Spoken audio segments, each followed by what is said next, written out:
एक बार फिर से आप सभी का हार्दिक स्वागत है एग्जाम गुरुजी भाई अरविंद से यूट्यूब चैनल में। गाइस यूपी ट्रिपल सी पेट एग्ज़ाम 2022 के लिए आपकी लगातार प्रैक्टिस क्लासेस चलाई जा रही हैं और आप भी जानते हैं गाइस कि आपका एग्ज़ाम जो है नज़दीक है और ऐसे में आपको ज़्यादा से ज़्यादा प्रैक्टिस करनी चाहिए। हम भी आपके लिए पूरी जी जान शिद्दत लगा रहे हैं और आप भी ताकत लगाते रहिए मेरे प्यारे भाई, प्यारे मित्र, प्यारे बहन। आइए आज के इस बेहतरीन लाजवाब प्रैक्टिस सेट की शुरुआत करते हैं, लेकिन उससे पहले मैं आप सभी से निवेदन करना चाहूँगा कि अगर आप चैनल पर पहली बार आए हैं तो प्लीज़ चैनल को सब्सक्राइब जरूर कर लीजिएगा ताकि आने वाली हर एक नई यूपी ट्रिपल सी पीईटी की प्रैक्टिस क्लास आपको समय से मिला करे। चलिए गाइस आज के इस बेहतरीन लाजवाब प्रैक्टिस सेट की शुरुआत करते हैं और आप सभी के सामने पहला प्रश्न रखते हैं। लेकिन एक बात आपको और बता दें कि आप जल्दी जल्दी आंसर देने की कोशिश कीजिएगा ताकि हम कम समय में अपने पूरे प्रश्न को एक अच्छे ढंग से, अच्छे क्रम से तैयार कर सकें, पूरा अच्छे ढंग से हम गाइस इसको कंप्लीट कर सकें। आइए मेरे प्यारे भाई, प्यारे मित्र, शुरू करते हैं आज के इस सेट को। फर्स्ट क्वेश्चन आपके सामने है, जहांगीर द्वारा किस कंपनी को सूरत में कारखाना लगाने को अधिकृत किया गया था? जहांगीर द्वारा किस कंपनी को सूरत में कारखाना लगाने को अधिकृत किया गया था? राइट आंसर हो जाएगा अंग्रेजी ईस्ट इंडिया कंपनी या English east India company. Option D यहाँ पर आपका सही आंसर हो जाएगा। आगे बढ़ते हैं। पृथ्वीराज चौहान के विरुद्ध मोहम्मद गौरी के आक्रमण के समय कन्नौज पर निम्नलिखित में से किस वंश का शासन था? पृथ्वीराज चौहान के विरुद्ध मोहम्मद गौरी के आक्रमण के समय कन्नौज पर निम्नलिखित में से किस वंश का शासन था? राइट हो जाएगा आपका, वो हो जाएगा गहड़वाल वंश का। ऑप्शन डी यहाँ पर आपका सही आंसर हो जाएगा। आगे बढ़ते हैं। अगला आपके सामने, गुप्त स्वर्ण मुद्रा को क्या कहा जाता था? ये प्रश्न भी आपका इम्पोर्टेंट है कि गुप्त काल में जो स्वर्ण मुद्रा हुआ करती थी उनको क्या कहा जाता था। इसका आंसर आप बताएंगे, सही आंसर क्या हो जाएगा?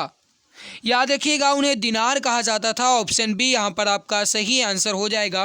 आगे बढ़ते हैं। जैन धर्म में संलेखना से क्या तात्पर्य है? जैन धर्म में संलेखना से क्या तात्पर्य है? क्वेश्चन नंबर 4 का आंसर आप बताएंगे, सही आंसर क्या हो जाएगा? सही आंसर हो जाएगा आपका, वो हो जाएगा उपवास द्वारा प्राण त्याग। ऑप्शन बी यहाँ पर आपका सही आंसर हो जाएगा। जैन धर्म में संलेखना का मतलब है उपवास द्वारा प्राण त्याग। ऑप्शन बी यहाँ पर आपका सही आंसर हो जाएगा। आगे बढ़ते हैं। भारतीय पुरातत्व का जनक किसे कहा जाता है?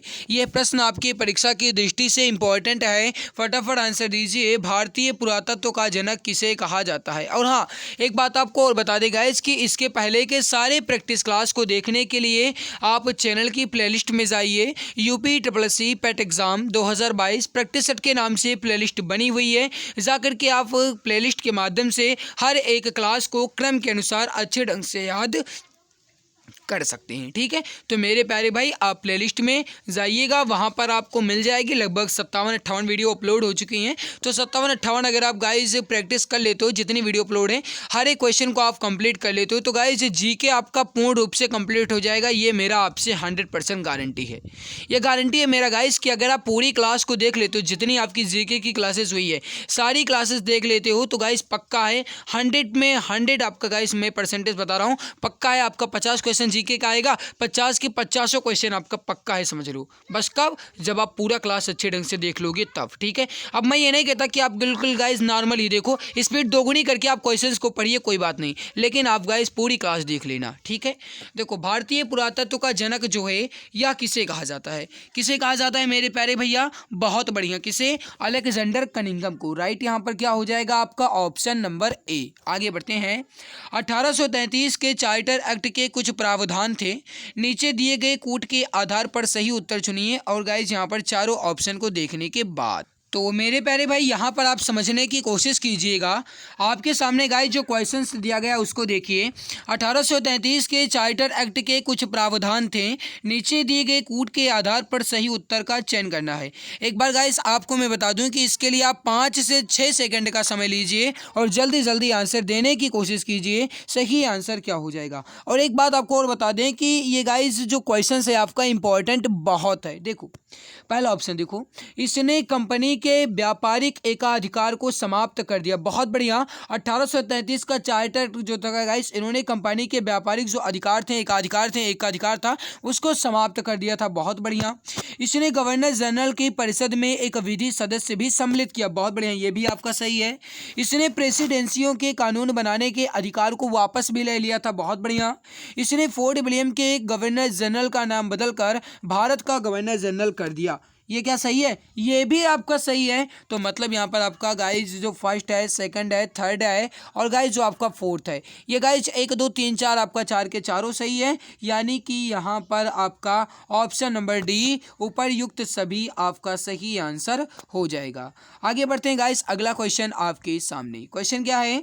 द्वितीय गोलमेज सम्मेलन 1931 में कांग्रेस के प्रतिनिधि के रूप में भाग लेने वाले नेता कौन थे? दूसरी बात आप याद रखिएगा गाइज, आज सुबह ही मैंने आप सभी को पढ़ाया है। यह क्वेश्चन आपसे दूसरे लैंग्वेज में पूछा जा सकता है कि महात्मा गांधी जो थे ये किस गोलमेज सम्मेलन में भाग लिए थे। तो याद रखिएगा किस गोलमेज सम्मेलन में गाइज, वो था द्वितीय गोलमेज सम्मेलन। ये कब हुआ? ये हुआ 1931 में। और गाइज तो क्वेश्चन यहाँ पर आपसे क्या पूछा गया? द्वितीय गोलमेज सम्मेलन 1931 में हुआ, कांग्रेस के प्रतिनिधि के रूप में किसने भाग लिया? तो महात्मा गांधी ने। क्वेश्चन आपसे किसी भी तरीके से किसी भी लैंग्वेज में पूछा जा सकता है, इतना आप याद रखना। ठीक है, आगे देखो।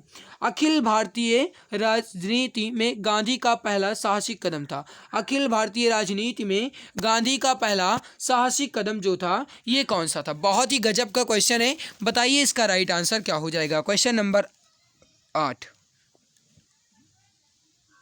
राइट हो जाएगा आपका, हो जाएगा पहला साहसिक जो गाइस कदम था ये था चंपारण आंदोलन। क्या था मेरे प्यारे भाई? चंपारण आंदोलन। ऑप्शन सी आपका राइट हो जाएगा। आगे बढ़ते हैं गाइस कि बंगाल का विभाजन करने वाले गवर्नर जनरल कौन थे? बंगाल का विभाजन जो है गाइस ये किसके काल में हुआ या किसके शासनकाल में हुआ या किसने किया? गाइस ये हुआ था, याद रखिएगा, लॉर्ड कर्जन। किसके?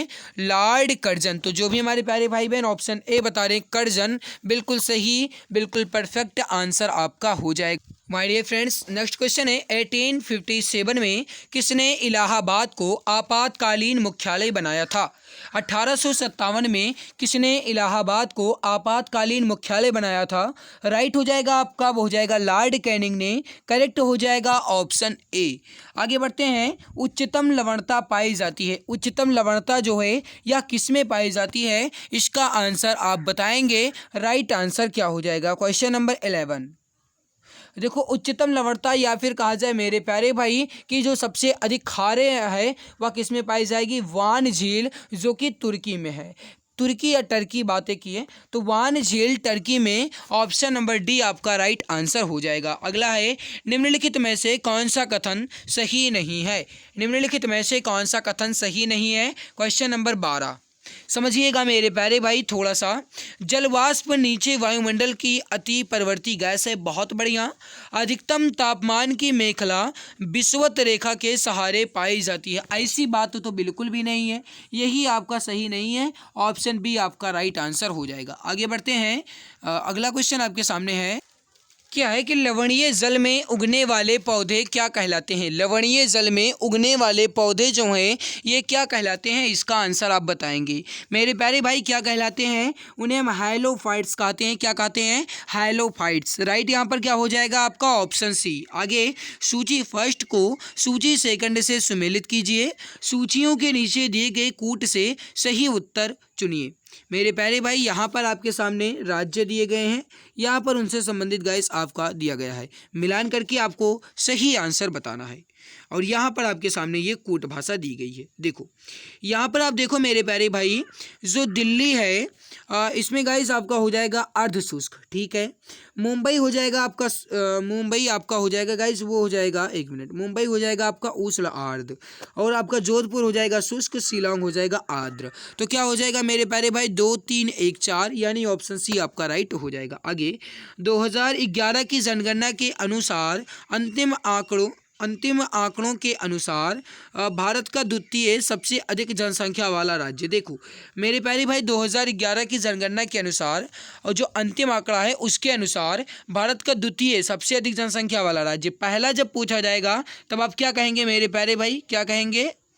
क्या कहेंगे, बिल्कुल उत्तर प्रदेश, और दूसरा कहा जाएगा तो महाराष्ट्र। आगे, एंटी प्रॉट व्यापार से तात्पर्य है, एंटी प्रॉट व्यापार से क्या तात्पर्य है, राइट हो जाएगा माय डियर फ्रेंड्स आपका वो हो जाएगा निर्यात के लिए आयात की गई वस्तुएं, ऑप्शन डी आपका सही हो जाएगा। सूची फर्स्ट को सूची सेकंड से सम्मिलित कीजिए, नीचे दिए गए कूटभाषा का प्रयोग करके सही उत्तर आपको चुनना है। पहले यहाँ पर आप मिलान कर लीजिए और उसके बाद गाइज आप देख लीजिएगा आंसर, वहाँ पर हम मिलान कर लेंगे, ठीक है। यहाँ पर गाइस आपके सामने जो सूची फर्स्ट है इसमें दिया गया है तेल शोधक कारखाना, सूची सेकंड में दिया गया है राज्य, ठीक है। देखो गाइस जो तटीपा का तेल शोधक कारखाना है ये कहाँ पर है, तो याद रखिएगा ये है आंध्र प्रदेश में।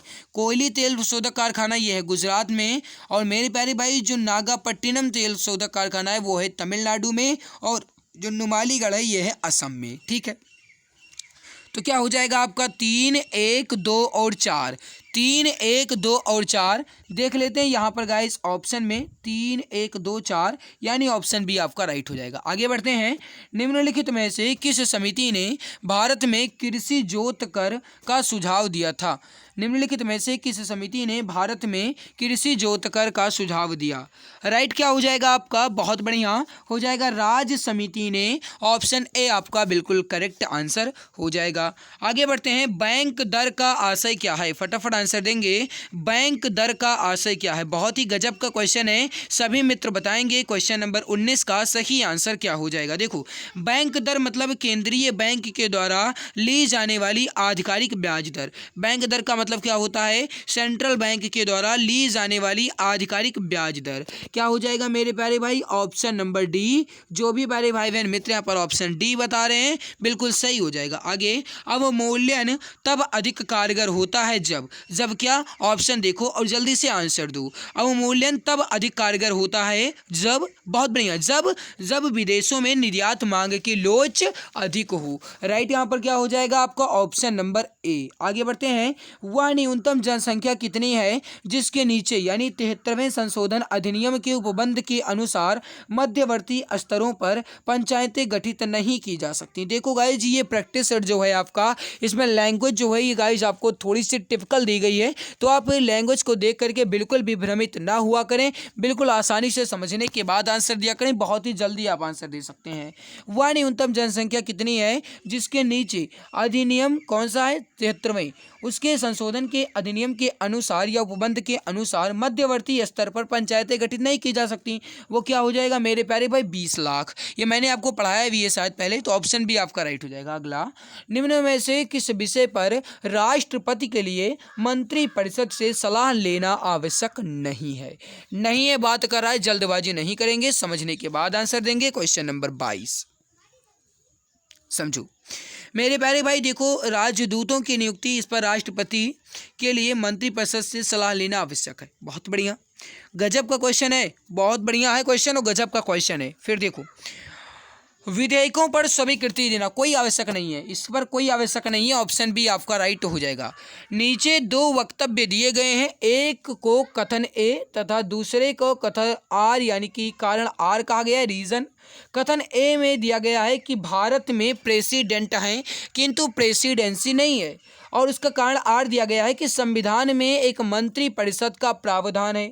अब नीचे गाइस आपको देखने के बाद आंसर देना है। मेरे प्यारे भाई हमने यहाँ पर छोटा कर दिया है, अब अगर आपको नहीं दिख रहा है तो वीडियो क्वालिटी थोड़ा हाई कर लेना, उसके बाद आपको दिख जाएगा, ठीक है। छोटा कर दिया है क्योंकि क्वेश्चन बिना छोटा किए आपको दिख ही नहीं सकता था।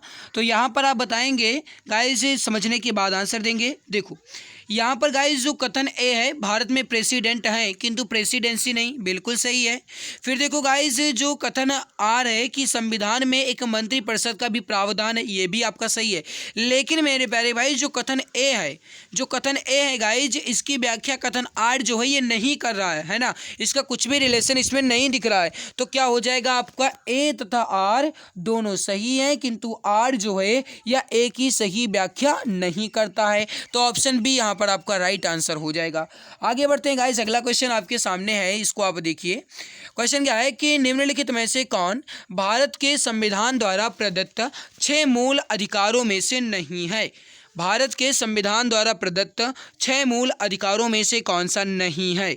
मेरे प्यारे भाई थोड़ा सा समझना, देखो समानता का अधिकार तो है, बिल्कुल गजब है, बहुत बढ़िया। इसके अलावा गाइस जो शोषण के विरुद्ध अधिकार है ये भी है आपका, धर्म की स्वतंत्रता का अधिकार ये भी है, लेकिन विरोध का अधिकार ये गाइस आपका भारत के 6 मूल अधिकारों में सम्मिलित नहीं है। ऑप्शन बी आपका राइट आंसर हो जाएगा। आगे बढ़ते हैं, तो ये आपसे क्या कह रहा है, क्वेश्चन नंबर 25 है, इसको आप देखिए। हम न्यायिक पुनर्विलोकन की व्यवस्था देखते हैं। अब आपको ये बताना है कि जो गाइस न्यायिक पुनर्विलोकन की व्यवस्था है ये कहाँ पर है। मैं एक बार ऑप्शन बोल रहा हूँ, थोड़ा सा क्वेश्चन स्पष्ट नहीं है, है ना, बिल्कुल गाइस आपका पूरा इसी में लीप अप होती बना हुआ है, तो मैं क्वेश्चन का ऑप्शन भी बोल रहा हूँ और क्वेश्चन भी बोल रहा हूँ। एक बार फिर से आप समझिए क्वेश्चन और आंसर दीजिए, ठीक है। क्वेश्चन क्या है, हम न्यायिक पुनर्विलोकन की व्यवस्था देखते हैं। ऑप्शन है केवल भारत में, केवल यूके में, केवल यूएसए में, या भारत और यूएसए दोनों में। मेरे प्यारे भाई याद रखना, न्यायिक पुनर्विलोकन जो है ये गाइस अपना इंडिया में तो है ही, इसके अलावा यूनाइटेड स्टेट ऑफ अमेरिका यानी अमेरिका में भी है, तो क्या हो जाएगा, भारत और यूएसए दोनों में देखा जा सकता है। ऑप्शन डी आपका राइट हो जाएगा। अगला, निम्न रक्त वर्ग सार्वत्रिक दाता यानी कि गाइस यहाँ पर यूनिवर्सल डोनर जो है ये क्या है, कहने का मतलब ये है गाइस कि सभी को देने वाला यानी सर्वदाता कौन सा रक्त समूह है, कौन सा रक्त वर्ग है। ऑप्शन है बी, ओ, ए या फिर ए बी। अब देखो गाइस जो सार्वत्रिक यानी कि सभी को देने वाला सर्वदाता वो क्या हो जाएगा आपका ओ, क्या हो जाएगा ओ। ऑप्शन बी आपका राइट हो जाएगा, सर्वग्राही हो जाएगा आपका ए बी, ठीक है। आगे बढ़ते हैं, डीएनए की द्विकुंडलिनी संरचना किसके द्वारा दी गई थी। डीएनए की द्विकुंडलिनी संरचना जो है किसके द्वारा दी गई थी, जैकब तथा मोनोड, वाटसन तथा क्रिक, एच.जी. खुराना। अब इसको आप बताएंगे। देखो मेरे प्यारे भाई जो डीएनए की द्विकुंडलिनी संरचना है ये वाटसन और क्रिक के द्वारा दी गई थी। डीएनए का जो फुल फॉर्म होता है ये होता है डीऑक्सीराइबोन्यूक्लिक एसिड। क्या होता है, डीऑक्सीराइबोन्यूक्लिक एसिड। ओके, आगे, स्वर्णकारों द्वारा प्रयोग में आने वाला एक्वारेजिया किसको मिला करके बनाया जाता है। स्वर्णकारों के द्वारा यानी जो गाइस सुनार होते हैं उनके द्वारा जो गाइस एक्वारेजिया प्रयोग किया जाता है वह किसको मिला करके बनाया जाता है, किसके मिश्रण से बनाया जाता है, किसके मिश्रण से बनाया जाता है, नाइट्रिक अम्ल और हाइड्रोक्लोरिक अम्ल। राइट यहाँ पर क्या हो जाएगा माय डियर आपका, वो हो जाएगा नाइट्रिक और हाइड्रोक्लोरिक। ऑप्शन बी आपका राइट आंसर हो जाएगा। आगे बढ़ते हैं, प्रत्यावर्ती विद्युत धारा को दिष्ट विद्युत धारा में परिवर्तित किया जाता है। मेरे प्यारे भाई अगर आप चैनल पर पहली बार आए तो सब्सक्राइब जरूर कर लेना, कहने की जरूरत ना पड़े, आप अपनी जिम्मेदारी और अपना खुद का लाभ समझते हैं। मेरे प्यारे भाई चैनल को सब्सक्राइब करने से आपको बेनिफिट मिलेगा, कोई भी नई क्लास अपलोड होती है यूपीट्रिपल सीपेट की आपको नोटिफिकेशन सबसे पहले मिलेंगे। तो प्लीज जो भी प्यारे भाई बहन अभी तक चैनल को सब्सक्राइब नहीं किए वे सभी मित्र सब्सक्राइब जरूर कर लेंगे, जिन्होंने क्लास को लाइक नहीं किया वे लाइक भी कर देंगे। प्रत्यावर्ती धारा को विद्युत धारा यानी प्रत्यावर्ती विद्युत धारा को दिष्ट विद्युत धारा में बदला जा सकता है मेरे प्यारे भाई, किसके द्वारा, किसके द्वारा बदला जा सकता है, बहुत बढ़िया, किसके द्वारा, रेक्टिफायर के द्वारा। ऑप्शन डी आपका राइट हो जाएगा।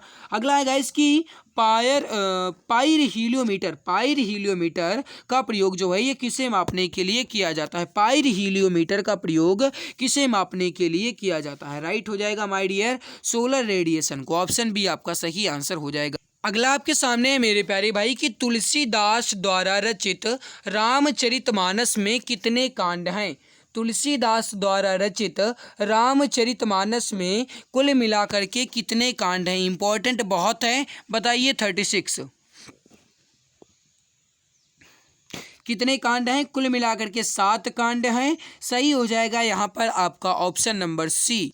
अगला आपके सामने है माय डियर फ्रेंड्स, माता पिता लोहे के चने चबाकर बच्चों को पढ़ाते हैं।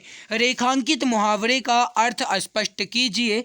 लोहे के चने चबाना, लोहे का चना चबाना, इस मुहावरे का सही अर्थ क्या है बताइए मेरे प्यारे भाई। वैसे बात तो बिल्कुल सही है, हमारे माता पिता गाइस मजदूरी करके दिन भर उसके बाद आपके पढ़ाई का खर्चा आपको देते हैं। तो मेरे प्यारे भाई आपके माता पिता का भी सपना होता है मेरा बेटा सरकारी नौकरी वाला हो जाए और मैं भी कहीं भी जाऊं तो ये हो कि ये उनके पिताजी हैं, है ना। आपके पिताजी आपके नामों से जाने जाएं, ये आपके अंदर होना चाहिए मेरे प्यारे भैया, ठीक है। तो ऐसे गाइज आप काम कीजिए कि आपके पिताजी जो हैं, आपकी माताजी जो हैं गाइज, वो आपके नामों से पहचाने जाएं कि ये उनके पिताजी हैं, ऐसे कहा जाए मेरे प्यारे भाई, ठीक है। तो मेरे प्यारे भैया जी जान शिद्दत के साथ लगे रहो, माता पिता के सपने को पूरा करने के लिए दिन रात एक कर दीजिए। हम आपके लिए पूरी जी जान शिद्दत लगा रहे हैं और गाइज आपको एग्जाम में एक अच्छा स्कोर मिलेगा, ये बात आप समझ लो।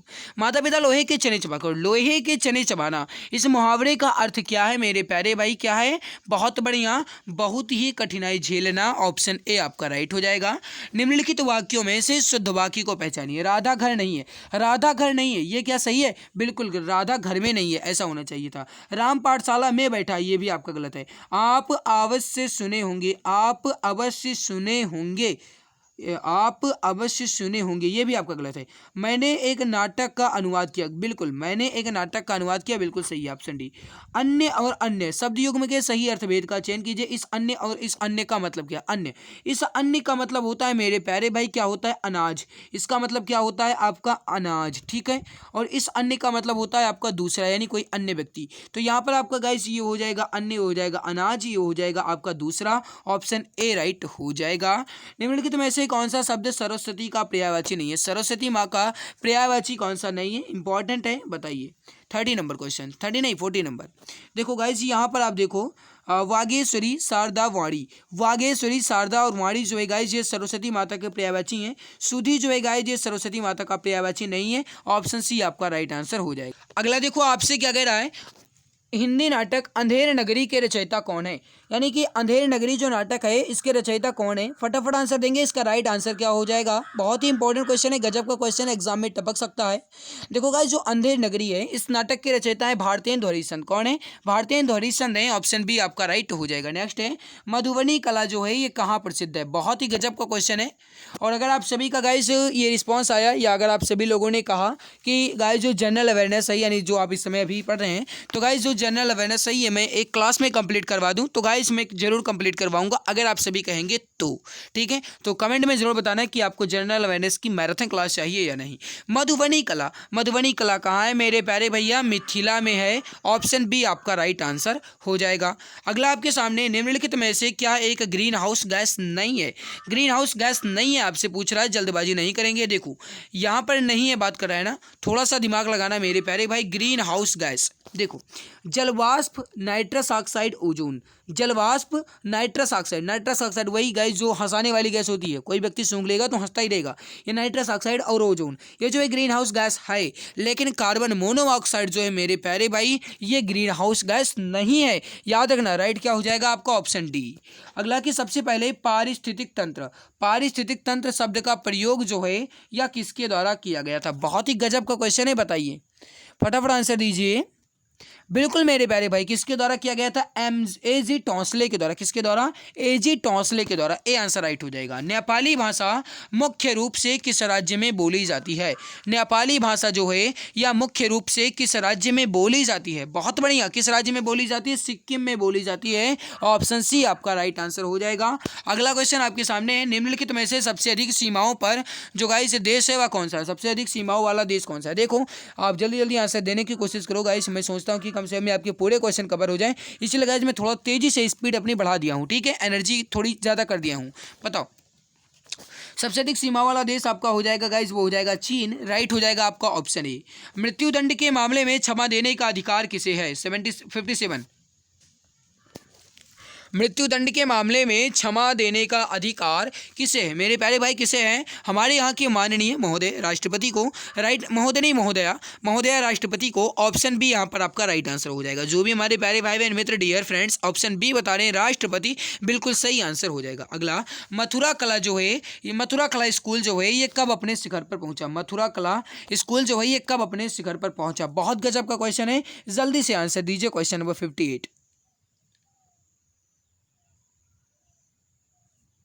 किस कला में गाइस? किस काल में? ऑप्शन नंबर डी कुषाण काल में। अगला अप्रैल 2022 को डेफ कॉन्टेक्ट 2.0 का उद्घाटन कहाँ किया गया? बताएंगे। अप्रैल 2022 में डेफ कॉन्टेक्ट 2.0 का उद्घाटन कहाँ किया गया? कहाँ किया गया मेरे प्यारे भाई? नई दिल्ली में, यानी न्यू दिल्ली में, ऑप्शन नंबर सी। अगला है कि किस देश को क्वाड पहल के तहत भारत का कोविड रोधी टीका कोवैक्स मिला है? बताएंगे किस देश को क्वाड पहल के तहत भारत का कोविड रोधी टीका कोवैक्सीन आप जानते हैं। तो गाइस जो कोवोवैक्स है ये किसे मिला है? किसे मिला है? थाईलैंड को। ऑप्शन ए आपका राइट हो जाएगा। किस राज्य में भारत के पहले शुद्ध हरित हाइड्रोजन संयंत्र की शुरुआत की गई? किस राज्य में भारत के पहले शुद्ध हरित हाइड्रोजन संयंत्र की शुरुआत की गई? किस राज्य में मेरे प्यारे भाई? वो शुरुआत की गई है असम में। राइट क्या हो जाएगा आपका? Option number we. नेक्स्ट आपके सामने my dear friends, semicon India सम्मेलन 2022 का आयोजन कहाँ किया गया?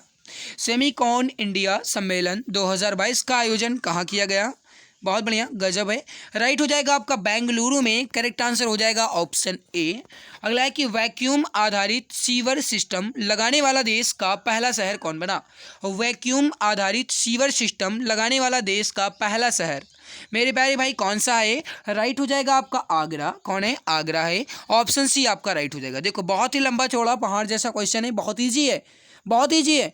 समझो, पहले क्वेश्चन समझ लिया करो, उसके बाद गाइज आप हड़बड़ाया करो, ठीक है। देखो संस्कृति मंत्रालय ने 28 अप्रैल 2022 को ऐतिहासिक अनंगताल झील को राष्ट्रीय स्मारक घोषित करने का निर्णय लिया। यह झील किस प्रदेश या केंद्र शासित प्रदेश में? कुल मिलाकर के क्वेश्चन आपसे ये कह रहा है कि जो अनंगताल झील है ये है कहाँ पर? ठीक है, कहाँ पर है मेरे प्यारे भाई? कहाँ पर है? बहुत बढ़िया, कहाँ पर है? दिल्ली में है, दिल्ली के एनसीआर में। कहाँ है भैया? दिल्ली के एनसीआर में। ऑप्शन नंबर डी राइट हो जाएगा। अप्रैल 2022 में किस राज्य का लिविंग रूट ब्रिज यूनेस्को का विश्व धरोहर सूची में शामिल हुआ? फिर से एक बार क्वेश्चन पढ़िए। अप्रैल 2022 में किस राज्य का लिविंग रूट ब्रिज यूनेस्को की विश्व धरोहर सूची में शामिल हुआ? इंपॉर्टेंट बहुत है, जल्दी से आंसर दीजिए,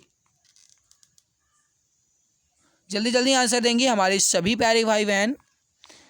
इंपॉर्टेंट बहुत है, बहुत बढ़िया। किस राज्य में मेरे प्यारे भैया? राइट हो जाएगा आपका, वो हो जाएगा यहाँ पर मेघालय में। ऑप्शन ए आपका राइट हो जाएगा। अगला, अप्रैल 2022 में किस रेलवे ने मिशन 100 विद्युतीकरण पूरा किया? इसका आंसर आप बताएंगे। राइट आंसर क्या हो जाएगा? अप्रैल 2022 में किस रेलवे ने मिशन 100 विद्युतीकरण पूरा किया? Question number 66।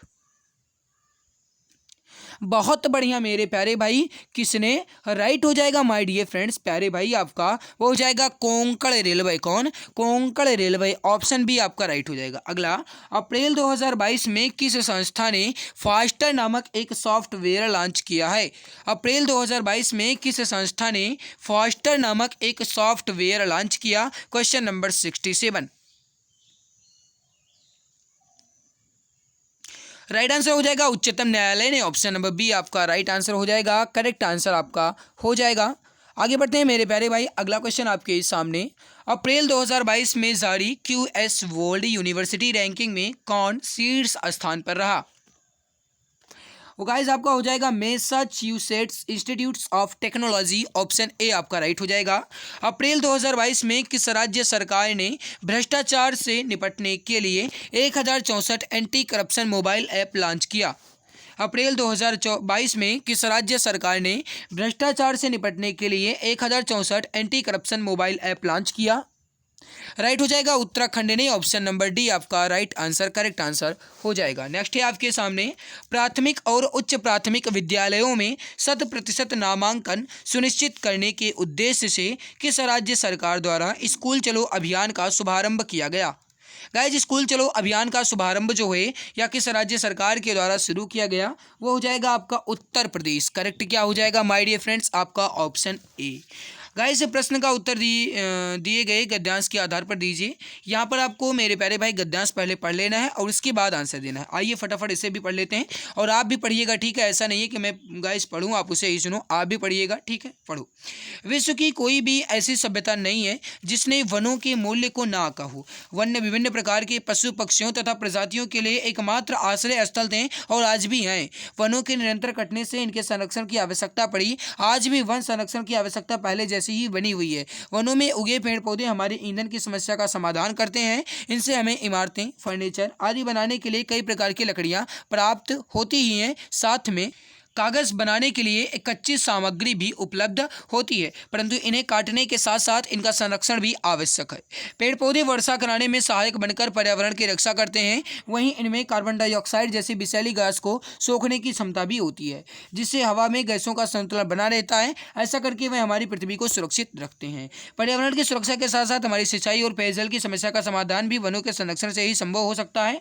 वनों के कारण ही नदियां अपने भीतर जल की अमृत धारा संजोकर प्रवाहित हो रही हैं। गाइस मैंने बहुत ही तेजी से मात्र 1 मिनट में पूरा का पूरा पढ़ दिया। 1 मिनट नहीं गाइस, कहा जाए तो मात्र आपका 55 या 56 सेकंड ही लगा है। ठीक है, तो मैंने गाइस बहुत तेजी से पढ़ लिया है। अब जल्दी से इसे भी कंप्लीट कर लेते हैं। क्वेश्चन क्या है, वनों का मूल्य आंकने का अर्थ क्या है। आपने देखा क्या अर्थ है गाइस कि वनों के महत्व को समझ जाओ। वनों के मूल्य का आंकने का मतलब है वनों के महत्व को समझ जाओ। माय डियर फ्रेंड्स, राइट यहाँ पर क्या हो जाएगा आपका ऑप्शन ए। नेक्स्ट है आपके सामने आश्रय स्थल से अभिप्राय है। आश्रय स्थल से क्या अभिप्राय है बताइए। 72 क्या अभिप्राय है मेरे प्यारे भाई, रहने का स्थान। आश्रय मतलब क्या हो जाएगा आपका रहने का स्थान, ऑप्शन सी राइट हो जाएगा। वनों के संरक्षण से अभिप्राय है वनों को बचाना, ऑप्शन डी करेक्ट हो जाएगा। वन पर्यावरण की रक्षा किस प्रकार करते हैं, किस प्रकार करते हैं, वर्षा कराने में सहायक बनकर के, ऑप्शन सी। नदियों में जलधारा किसके कारण प्रवाहित हो रही है, किसके कारण प्रभावित हो रही है मेरे प्यारे भाई, बहुत बढ़िया, किसके कारण, वनों के कारण, ऑप्शन ए आपका राइट हो जाएगा। आइए गाइस इस गद्यांश को भी जल्दी से पढ़कर हम कंप्लीट कर लेते हैं। शायद मैंने ये आपका पूरा प्रैक्टिस हुआ गाइस पहले भी पढ़ाया है और आप देख लीजिएगा, ठीक है। और ये कुछ इंपॉर्टेंट ज़्यादा है। समय का आदर करना ही उसका सदुपयोग करना है। जो व्यक्ति समय की सही कीमत जान लेता है वही जीवन में सफलता प्राप्त कर पाता है। यह धन से भी अधिक महत्वपूर्ण है।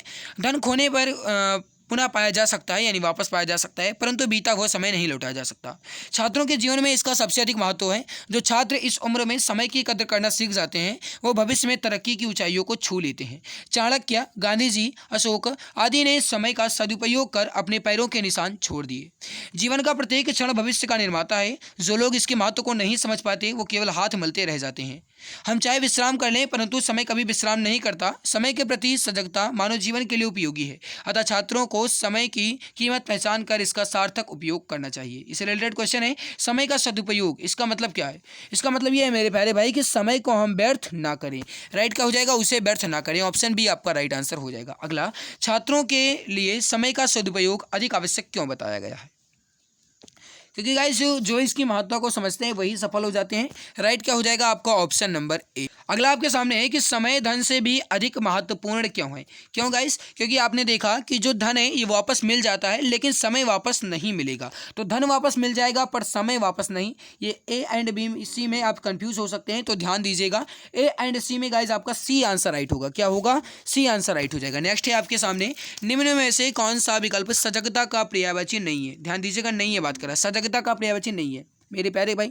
देखो यहाँ पर आप सतर्कता, चौकन्नापन, होशियारी, ये जो है गाइस ये आपके सतर्कता या सतर्कता के पर्यायवाची हैं। प्रमाद जो है ये इसका पर्यायवाची नहीं है। नेक्स्ट है, इस अनुच्छेद का सबसे अधिक उपयुक्त शीर्षक क्या बन पाएगा मेरे प्यारे भाई। देखो जीवन समय आपका होगा नहीं, क्योंकि जीवन का इसमें कुछ भी रिलेशन नहीं दिख रहा है, ठीक है। छात्र जीवन और समय ये हो जाएगा। देखो गाइस यहाँ पर ये अनुपयोग है, अगर स हो जाता तो सदुपयोग हो जाता, तो ये गाइस हमारा पूर्ण रूप से और अच्छा उपयुक्त शीर्षक बन जाता। लेकिन अनुपयोग नहीं होना चाहिए था, इसमें क्या होना चाहिए था, सदुपयोग होना चाहिए था। और है यहाँ पर आपका छात्र जीवन और समय, ये आपका कुछ बैठ रहा है, तो ऑप्शन बी आपका सही आंसर हो जाएगा। फुल पीडीएफ आपको गाइस टेलीग्राम चैनल पे मिल जाएगी। टेलीग्राम चैनल के बारे में आप जानते ही हैं, एग्जाम गुरुजी भाई अरविंद सर के नाम से टेलीग्राम चैनल बना हुआ है। आप वहां पर जाकर के इसकी फुल पीडीएफ को आसानी से प्राप्त कर सकते हैं। मेरे प्यारे भाई आज की हमारी मेहनत आप सभी को कैसी लगी, वीडियो नीचे कमेंट सेक्शन में कमेंट करके जरूर बताइएगा। अच्छी लगी तो लाइक जरूर कीजिएगा और कमेंट में गाइस जो मैंने आपसे क्वेश्चन पूछा उसका आंसर जरूर दीजिएगा कि आपको जनरल अवेयरनेस की महामैराथन क्लास चाहिए या नहीं। इस पर आप अपनी राय जरूर दीजिएगा, ठीक है। और अगर आप चैनल पर पहली बार आए तो सब्सक्राइब तो कर ही लीजिएगा गाइस। सब्सक्राइब करने से आपको ही बेनिफिट मिलेगा। कोई भी नई क्लास अपलोड होगी, कोई भी नई एपीटी बैट की प्रैक्टिस क्लास अपलोड होगी, नोटिफिकेशन आपको समय से मिल जाया करेंगे, ठीक है। तो चैनल को सब्सक्राइब तो कर ही लीजिएगा, बगल में बेल आइकन आएगा उसे दबा करके सिलेक्ट ऑल कर लीजिएगा ताकि नोटिफिकेशन आपको समय से मिल पाया करे। आज की इस बेहतरीन लाजवाब प्रैक्टिस सेट में बस इतना ही। मिलते हैं दूसरी नई क्लास में, तब तक के लिए बहुत बहुत धन्यवाद।